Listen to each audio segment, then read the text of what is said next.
veterans as opposed to... Welcome to the Distinguished Lecture Series. I'm Karen Matthews of University Video Communications.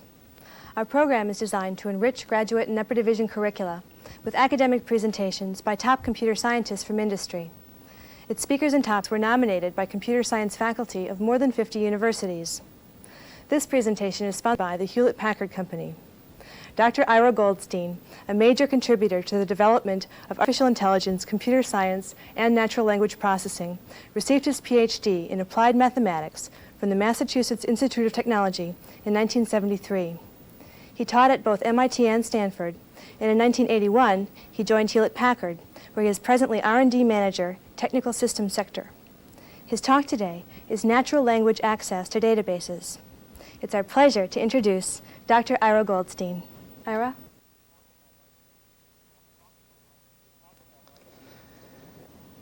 The topic I'd like to talk about today is the processing of natural language by computers, one of the oldest and most challenging problems in computer science. That activity is often divided between speech processing and text processing. The focus I'd like to have today is on text processing, and in particular, I'd like to focus on natural language access to databases. The structure of my presentation has three parts. To begin with, I'd like to show why natural language is appealing, and in the context of this talk, to compare it to access to databases with formal languages. Then what I'd like to look at are some of the problems that natural language poses in this context and some of the solutions that have been employed. And finally, I'd like to turn to the problem of how to measure progress. So let's begin with the problem of why employ natural language at all to access information in databases. The first reason, as we'll see in a moment, is it actually turns out that natural language is a very efficient and terse way to access a database. Of course, it's also a very accessible technology, not requiring formal training in some arcane computer dialect.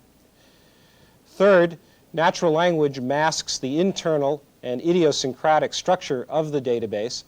And finally, natural language is designed to support dialogue, which arises naturally as you search for information on the computer. In order to illustrate some of these points, let's employ a simple database, in this case a database of individuals and items they've ordered from a co-op. Here you see a typical set of items that California folk eat.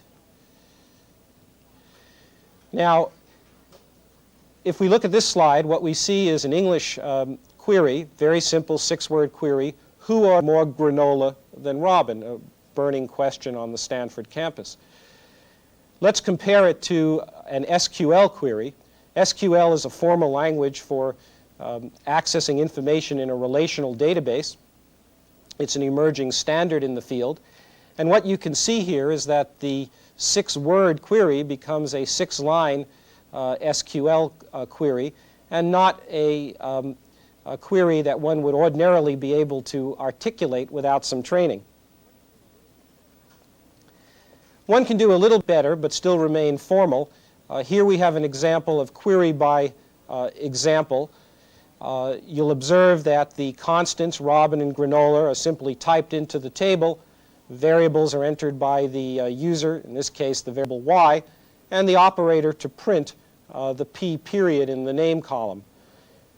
This is a simpler way to do business, but it remains not very adequate when the queries become slightly more complex. Now, this too is a simple English sentence: which companies sell everything Tasty sells? But when you turn it into a formal query, whether query by example or the SQL code that you see here, it becomes very rapidly quite complex and easy to get wrong.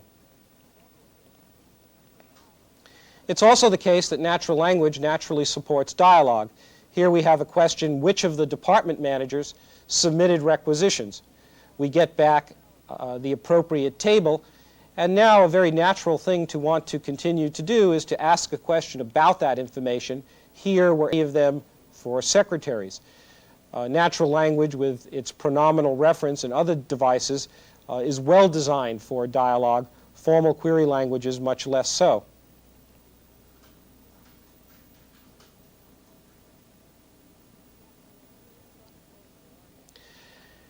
This is not to say that there aren't advantages for formal query languages. First of all, they have a precise syntax and semantics. Secondly, they guarantee a kind of completeness for the information structures that they're accessing. And thirdly, they admit of a programmatic interface. They can be called by other programs. In fact, the natural language system that we'll be talking about is one that processes language and emits SQL queries.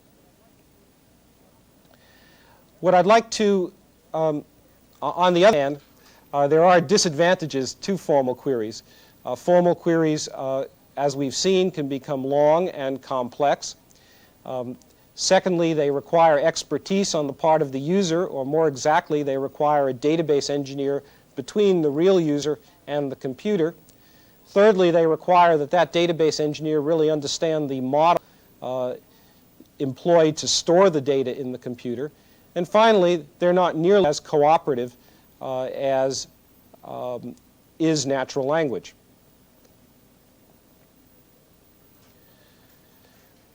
This is typical of the natural language systems that exist today. It's a block diagram of the natural language server that we've built at Hewlett-Packard. And if you take a look at it, what you can see is that a natural language query comes into an application-independent core, which processes that English, applying knowledge of semantics and syntax, ultimately to produce a predicate logic expression. So it has made a step forward in the formalization of the user's input. That predicate logic then goes through a process whose output is a standard SQL query. The SQL query is handed off to a database system, and as this slide suggests, the database system can exist on an entirely separate computer. The database system creates a formal response, and you'll observe that there's an articulation component which takes that formal response and turns it into either the appropriate English or perhaps the appropriate graphic, picture, chart, or table.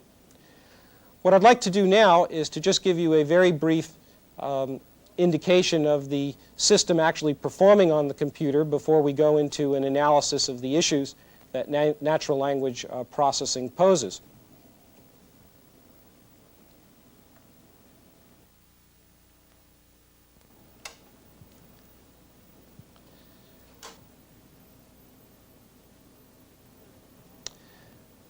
What you see here is a typical screen provided by the workstation on which the natural language system runs. In the upper corner, you can see the query. In this case, the query is "Show me Starry Night." The database we're dealing with here is a database of Vincent van Gogh's paintings. In the other corner, you can see the parse tree faintly. This system is employed by researchers at HP Labs, not by end users, and hence the linguistic processing is revealed in one of the windows. And then in the middle of the screen, you can see the SQL query that has been generated in response to the English question. Let's now watch the system processing for a few seconds. This is actually real time.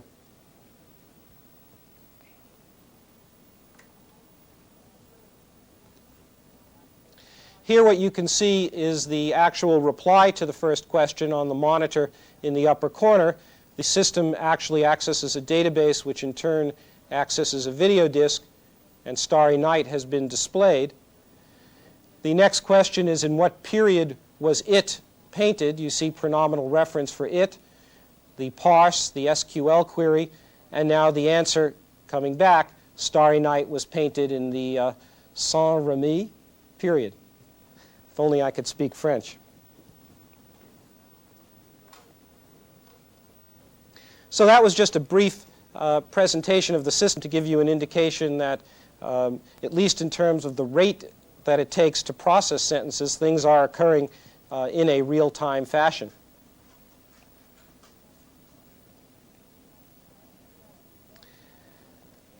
We do have to be cautious, however, about how well computers can do. Here we have a little cartoon where our user is asking which of my colleagues earns more than me, and the computer responds, Jones and Felon earn more. Well, so far, well within the capabilities that we've been describing. Unfortunately, people have a tendency to ascribe more intelligence to the computer than it deserves. Here we have our user going on and asking why those two earn more than he does. And of course, at that point, you're outside of the computer's competence. So one of the caveats is to make sure that as we make progress on natural language, we calibrate people properly for what computers can actually do.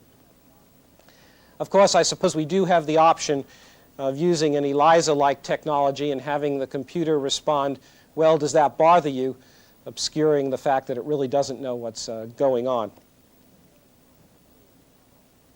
Returning to some more serious topics, what I'd like to do now is consider the problems and the solutions that natural language processing poses. And before I do that, what I'd like to do is just mention the four constituent ingredients that any natural language system is made up of. First, of course, there's the lexicon or dictionary. And here you have that famous poem of Lewis Carroll's in which the grammar is correct, but the words aren't in anybody's lexicon, or at least weren't until he wrote the poem. Then, of course, there's grammar. Here we have meaningful words, but Shakespeare has been rearranged into a word salad. Then you can have words that have meaning arranged in a grammatical fashion, but still wind up with a sentence that's meaningless because the semantics are violated. Here's an example of Noam Chomsky's colorless green ideas sleep furiously. That is an example of that. And finally, of course, there's the issue of pragmatics, namely, you've understood the sentence, but do you do the right thing in response? We have a user inquiring, making the inquiry, do you know what time it is? And the computer kindly responding, yes, I do, but not bothering to tell that user what time it actually is. So these are the four ingredients that any natural language system must address. Now, the first problem in natural language processing that I want to talk about is the size of the lexicon that must be dealt with, and in fact the size, the number of utterances that must be handled. So to begin with, there are some 10,000 to 500,000 words, depending upon whether you're worried about reading a newspaper or counting all the words in the Oxford English Dictionary, and any of those words have, on the average, at least 4 forms. So you've got 40,000 to 2 million words. Those words, of course, are composed into sentences, which can be 10 to 20 words in length, but there isn't any absolute length on sentences, so we pick up quite a large number of utterances that we have to deal with. Those utterances are composed of hundreds of constructions, ranging from noun phrase and verb phrase to ones that delight linguists like hortative subjunctives. And the sentences, of course, can be paraphrased. So take a simple thought like list the managers of programmers and ask the question, well, how many ways could I say that and still be basically expressing the same thought? We puzzled about that question and actually worked on it a bit and found that it wasn't hard to get about 7,000 paraphrases of that simple thought. So natural languages are large also because of the many ways you can express the same thing. Now, how do you deal with that? I don't mean to suggest that because they're large, it's a problem that can't be handled. In the system we've built, and in a number of modern systems, a lexicon is built, an online dictionary, which has the appropriate knowledge represented in it. Let's consider the word have. Here's Webster's definition. And that definition, of course, has many lines of dictionary and has some 16 meanings associated with it. So it's actually a fair amount of knowledge, although it isn't everything that a computer system has to know. If we take a look at the part of the representation that's actually employed on the computer, we observe here, first of all, that some of the knowledge is stored in a hierarchical representation. Have is a verb that is a member of a class that's a subclass of transitive verbs, hence the slot parents. We also indicate various spellings, and in particular the third person singular of have is not haves, as my 2-year-old would say, but is has, and that exception has to be recorded as well. Semantics points off to an appropriate procedure, and the lexical rules here that apply to have are inherited from the superclasses, except that the passive is not typically used. We don't typically say Volvos or had by many Palo Altans. So the lexicon has the economy of a hierarchical representation, but also the ability to express exceptions. This illustrates the hierarchy in more detail. You see here the word have, as in does Ed have a PC, an instance of the class transitive, a class of verbs that need direct objects. That's a subclass of the class unsaturated, which in turn needs subjects, as in does Ed work at HP. The verb work requires a subject, but not a direct object. So, as in biology, one organizes the word classes into an appropriate hierarchy, grouping the description in a fashion that achieves economy. So the size of language is dealt in part by employing an online lexicon that uses structure sharing to minimize the amount of storage, but admits of fine-tuning and the marking of exceptions. Now, languages are also subtle. Let me take an example to show how easily one can have two rather different interpretations for only very slight differences in the sentence which is uttered. Here's a sentence which goes, list every manager of engineers who need orientation. Now, in this, with this sentence, it's the engineers who need orientation, and we're looking for managers of these engineers who need help. The parse of this sentence looks as follows, where the phrase who need orientation is a clause that applies to engineers. Now, if all we do is change one word in the sentence, and the sentence becomes list every manager of engineers who needs orientation, what we now have is a sentence in which we're talking about managers of engineers as opposed to managers of salespeople, and we want those managers who themselves need orientation. So we have two very different meanings to the sentence. There have been times in the history of natural language processing when some people have believed you could minimize the amount of grammatical knowledge and emphasize world knowledge and semantic knowledge. But I think as these sentences indicate, the grammatical knowledge certainly carries an important part of the meaning of the sentence. Not all, obviously, but it can't be ignored and needs to be dealt with carefully. And so this is the parse of that second meaning where the clause who needs orientation applies to manager, not to engineers. And here we have the two sentences contrasted with such a little difference having such a big impact on its meaning. Now, the way to deal with these subtleties in language is in part to apply linguistic knowledge to the processing of the sentence. The linguistic knowledge for this sentence, which I think most of us know in one form or another, is that a sentence is composed of a noun phrase and a verb phrase, and they must have number agreement. One of the interesting things about the system that we've built is this rule isn't expressed explicitly, but rather is going to be obtained from a more schematic representation. What we have here, give me a moment before I show you that, what we have here is a list of the various grammatical areas that the system has to have some knowledge of. And now let me show you the schematic rule which covers the noun phrase, verb phrase agreement, as well as a number of other structures. This rule is in a form and with terms you typically wouldn't recognize from high school. What it says is that if you have an entity called a head, which has a property of being unsaturated, and you add something called a complement, what you produce is an entity which now can be characterized as saturated. Well, the rather formal terms apply to the case we've just been talking about a sentence with a noun phrase and a verb phrase, but it also applies to building a noun phrase out of a noun and a noun phrase that is possessive, as in this case, Brown's job. and it applies to building a noun phrase out of a noun and a determiner.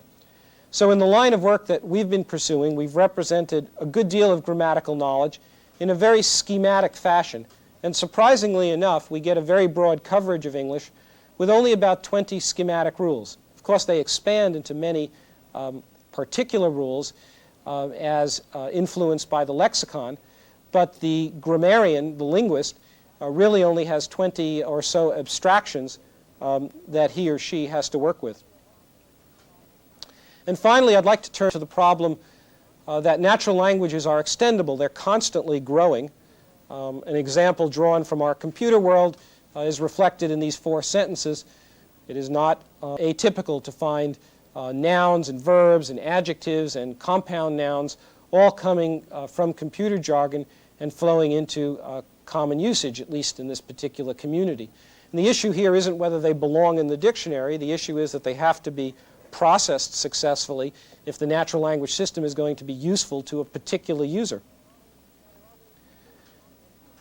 Now, there are ways to deal with this. One can accommodate the application by actually looking at the database and at least drawing from that database a number of nouns.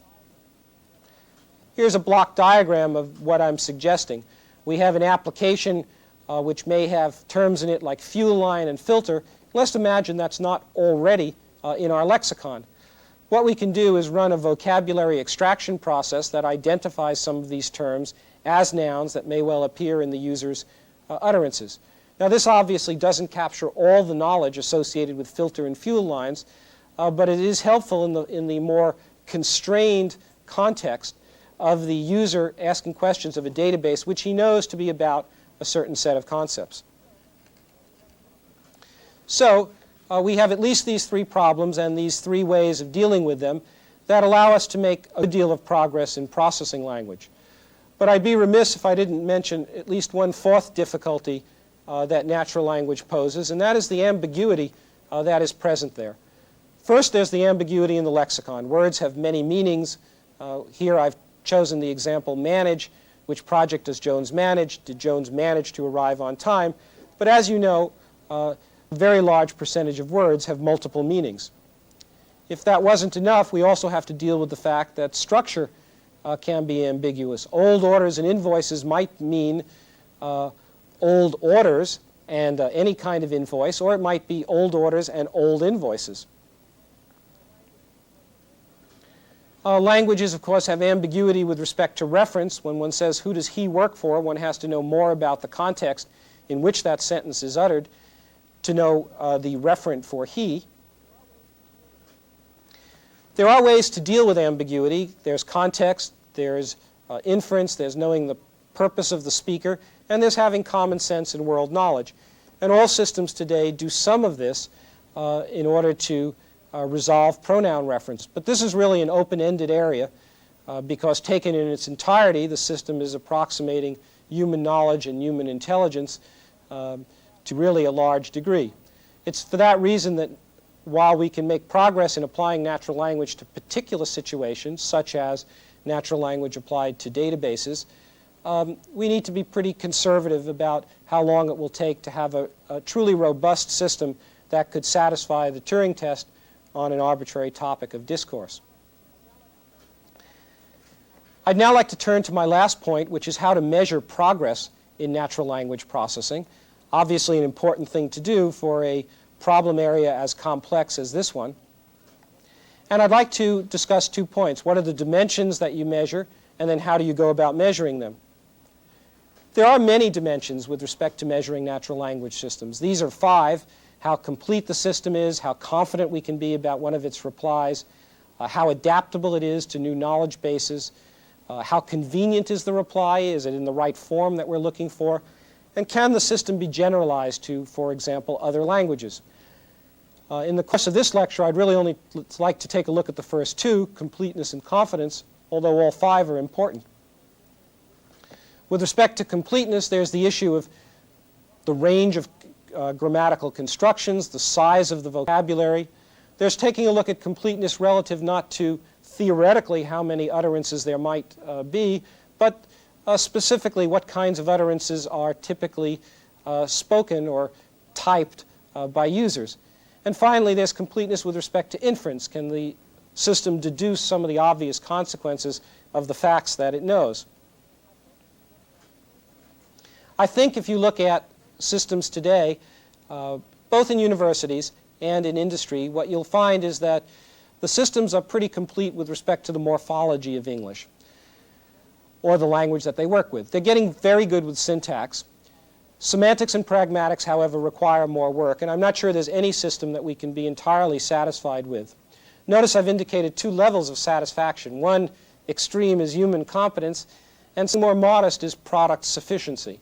So there are a few successful natural language systems on the market which can be employed well if one knows the kind of information one's working with and is sensitive to the kinds of errors those systems make.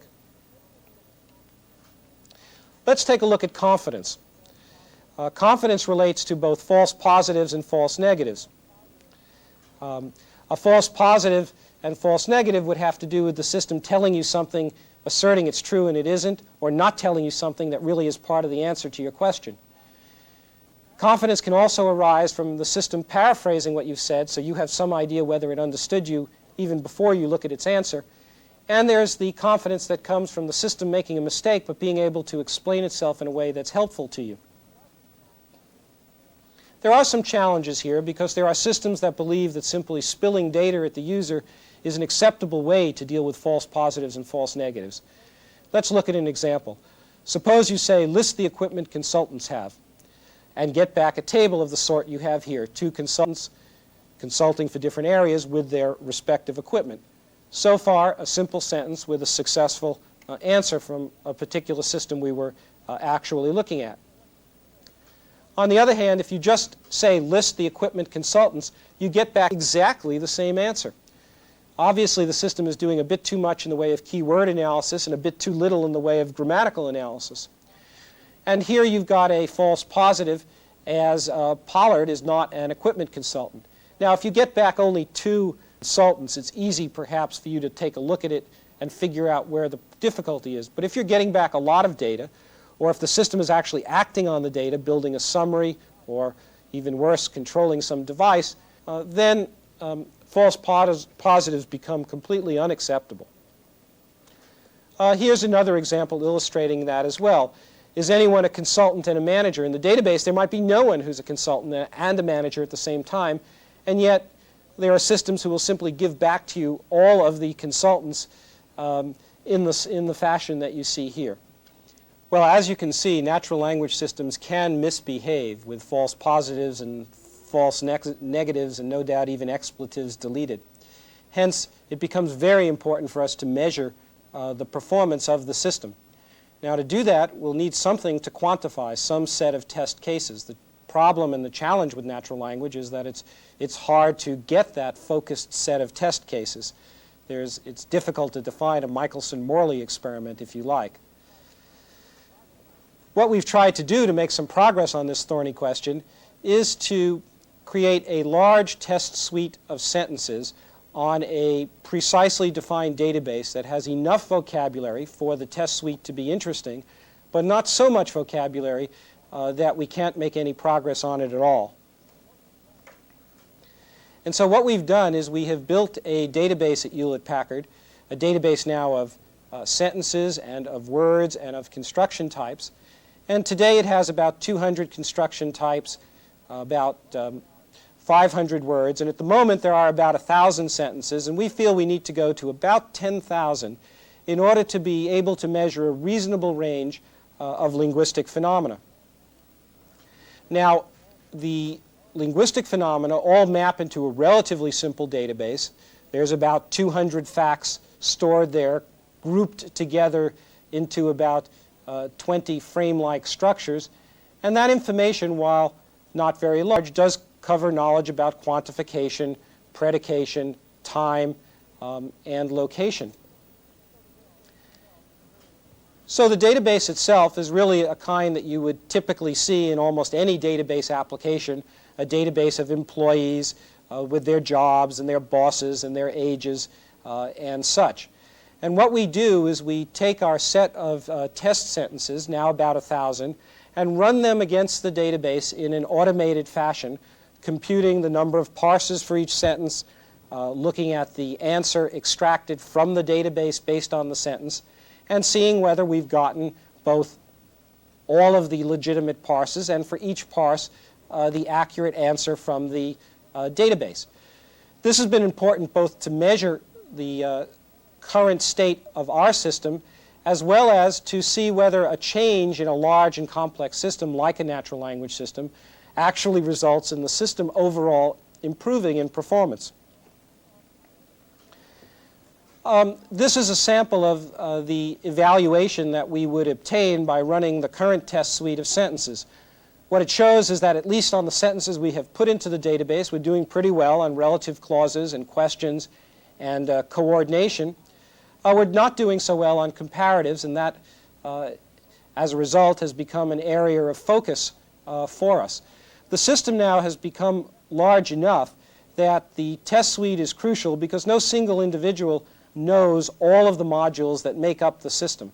So we've really moved from a world in which natural language processing could be developed as a single system by a single individual, really into the systems business, and we have to treat it in that fashion. So what I'd like to conclude with is, first of all, the remark that our measurement of natural language has both been valuable for assessing where our system is at, valuable for trying to compare our system with others to see how different theoretical approaches pay off, and valuable to inspire and direct the actual process of research itself. I think there's probably not been enough evaluation of natural language systems over the years, possibly because one can be somewhat hesitant to build test suites of 10,000 utterances. But I think it's important, and I think one has to step up to it. We at HP have been sharing our database with others in the field to encourage this process of evaluation. Our work so far has been focused on natural language in the context of English. We believe that the approach we've taken, and others believe that approaches they've taken, apply to other languages as well, although there has not been as much work as one would like taking the same theory and applying it to a diversity of languages. We think that's among the challenges to be undertaken in the next couple of years, and I think what we will learn about the generality of the linguistic theory based on that ought to be quite interesting.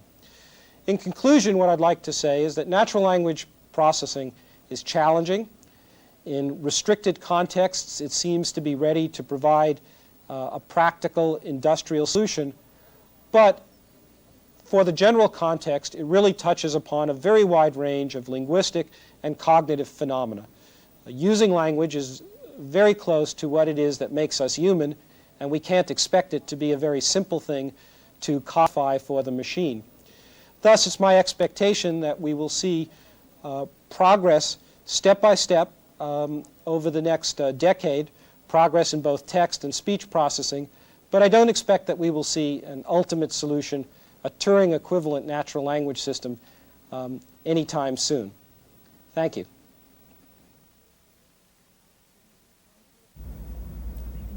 I'm Judith Lemon from University Video Communications, and our first question is from Boston University. Ira, what is the relationship between formal linguistic models and HP's work? Well, the system that we've constructed does actually have a basis in formal linguistic theory. First of all, the syntactic part of the system is based originally on some work by Gerald Gazdar called generalized phrase-structured grammar.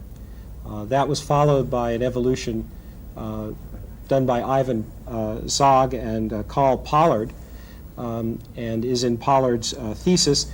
And the work became head-driven phrase-structured grammars, which we particularly liked at HP because the initials went from GPSG to HPSG. It's also the case that the semantics has a formal basis. The system produces a predicate calculus representation based on Montague's semantics, and then, of course, turns that into a formal relational algebra. This question comes from the University of Pennsylvania.